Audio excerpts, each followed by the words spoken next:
પૂર બાદ વડોદરા ભાજપે પહેલીવાર પત્રકાર પરિષદ યોજી હતી, જેમાં કરેલી કામગીરીની વાહવાહી કરી હતી. વડોદરા શહેર ભાજપે પત્રકાર પરિષદ યોજી હતી, જેમાં વિધાનસભાના મુખ્ય દંડક, વડોદરાના સાંસદ, શહેર ભાજપ પ્રમુખ ઉપસ્થિત રહ્યા હતા. પૂરની પરિસ્થિતિ વખતે પ્રજા માટે કરેલા રાહતના કામોને લઈને પત્રકાર પરિષદ યોજી હતી. ટ્રેક્ટરની મદદથી બીજેપી કાર્યકર્તા અને બીજેપી મ્યુનિસિપલ કાઉન્સિલરોએ પૂરગ્રસ્તોની મદદ કરી હતી. બીજેપીએ ડ્રાય નાસ્તો, પૂરી શાક જેવી મદદ કરી હતી. પૂરની પરિસ્થિતિ વખતે 24 કલાક લોકોની પડખે ઉભા રહ્યા હતા. બીજેપીના કાર્યકર્તાઓ અને ચૂંટેલા પ્રતિનિધિઓ ખડેપગે રહ્યા હોવાનું જણાવ્યું હતું. આશ્ચર્યની વાત એ હતી કે ગણતરીના 1 થી 2 નેતા કદાચ કોઈ જગ્યાએ દેખાયા હશે, પણ જ્યારે મોટી સંખ્યામાં કાઉન્સિલરો પૂરની પરિસ્થિતિ સમયે કોઈ જગ્યા ગયા જ નથી, તેના કારણે જ ભાજપને ઠેર ઠેર ગાળો સાંભળવાનો સમય આવ્યો હતો. અને નેતાઓ માટે ગણપતિના સમયમાં લોકો બેનરો લગાવ્યા કે અહીંયા પ્રવેશ કરવો નહીં. તેવામાં સ્ટેન્ડિંગ ચેરમેને દાજા પર ડામ આપ્યા જેવા શબ્દો શહેરની જનતા માટે કીધા, જેમાં વધુ લોકોની લાગણીને ઠેસ પહોંચી હતી. જ્યારે મોટી સંખ્યામાં અનેક સંસ્થાઓએ પૂરની પરિસ્થિતિમાં ઠેર ઠેર લોકોને જમવાનું, પાણી અને અન્ય ચીજ વસ્તુની વ્યવસ્થા કરી હતી. આટલું મોટું સત્ય શહેરની જનતાએ આંખે દેખ્યું છે અને દરેક નેતાને પણ ખબર છે કે કોઈ ગયું નથી, તો પત્રકાર પરિષદ યોજીને આટલું સરસ જૂઠું શું કામ બોલવામાં આવ્યું? જ્યારે એની જગ્યાએ જે કાઉન્સિલરો કામ નથી કર્યા તેમના પર કાયદેસરની કાર્યવાહી કરવી જોઈએ, તેમને કડક સજા કરીને તેમને બરખાસ્ત કરવા જોઈએ.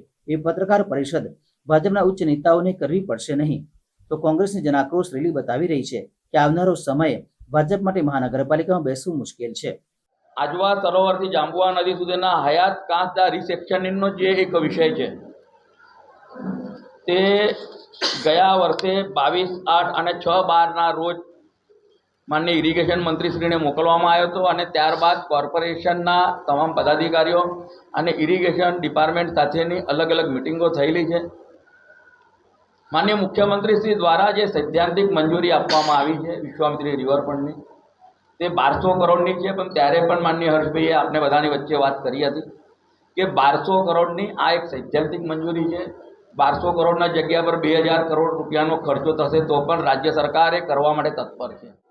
કદાચ પહેલી વાર એવી ઘટના બની કે વડોદરા શહેરમાં માન્ય મંત્રી તરીકે કોઈ નેતા એ રાતના 11 વાગ્યાથી સવારના 5:30 વાગ્યા સુધી લોકોની વચ્ચે, અને આપ સૌ એના સાક્ષી. આ એવો સમયગાળો હતો કે જેમાં હોસ્પિટલમાં દર્દી પણ હતા, તો દર્દીઓને મેડિકલ રેસ્ક્યુ કરવાનું પણ કામ કરવામાં આવ્યું. જે જગ્યા ઉપર નાની મોટી મેડિકલ ઇમરજન્સી ઊભી થઈ ત્યાં પણ એમને મદદરૂપ થવાનો પ્રયત્ન કરવામાં આવ્યો. જ્યાં દૂધની જરૂર હતી ત્યાં દૂધ મોકલવામાં આવ્યું, જ્યાં પીવાના પાણીની સમસ્યા હતી ત્યાં પીવાનું પાણી મોકલવાની વ્યવસ્થા કરવામાં આવી. કારણ કે સૌથી મહત્વની બાબત જે હતી એવી હતી કે જેમાં ટ્રેક્ટરના માધ્યમથી જ્યાં સુધી પહોંચી શકાય ત્યાં સુધી પહોંચવાનો આપણો પ્રયત્ન. દર વખતે જ્યારે માનનીય મુખ્યમંત્રીશ્રી સાથે બેઠક થતી હોય, માનનીય પ્રભારી મંત્રીશ્રી સાથે બેઠક થતી હોય, અજન્ડાનો પહેલો મુદ્દો એ વિશ્વામિત્રી નદી અને એનું રીડેવલપમેન્ટ રહ્યું છે. આ વડોદરાની અને ભારતીય જનતા પાર્ટીની પ્રાથમિકતા અને કટિબદ્ધતા પૂર્ણ સાબિત કરે છે. સાથે એક એવા સાંસદ હતા કે જેમને આ બાબતે ચિંતા હતી, કોંગ્રેસના જ હતા. એમનું નામ હતું કે રાજુ.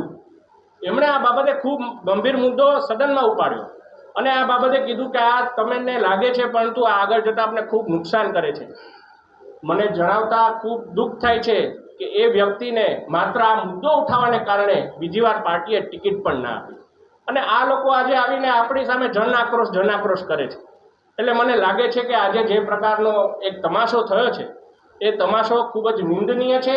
ભારતીય જનતા પાર્ટીનો કાર્યકર કોરોના હોય, પૂર હોય કે કોઈ પણ એવી પરિસ્થિતિ હોય, વડોદરાની પડખે ઊભું રહેવું એ એમના સંસ્કાર છે, એમની સંસ્કૃતિ છે.